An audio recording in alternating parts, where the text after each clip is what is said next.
Hey everyone, welcome to Tutorial Lore. In this video, I'll show you how to improve your Shopify store conversion rate. Watch till the end so you don't miss any steps. Let's get started.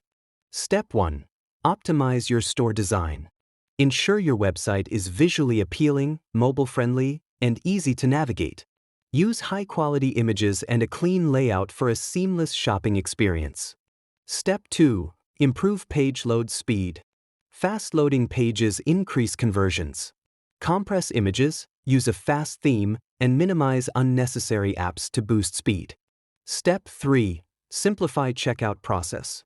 Reduce cart abandonment by enabling guest checkout, offering multiple payment options, and minimizing form fields. Step 4. Use trust signals and social proof. Add customer reviews, security badges, and trust seals to reassure buyers and build credibility. Step 5.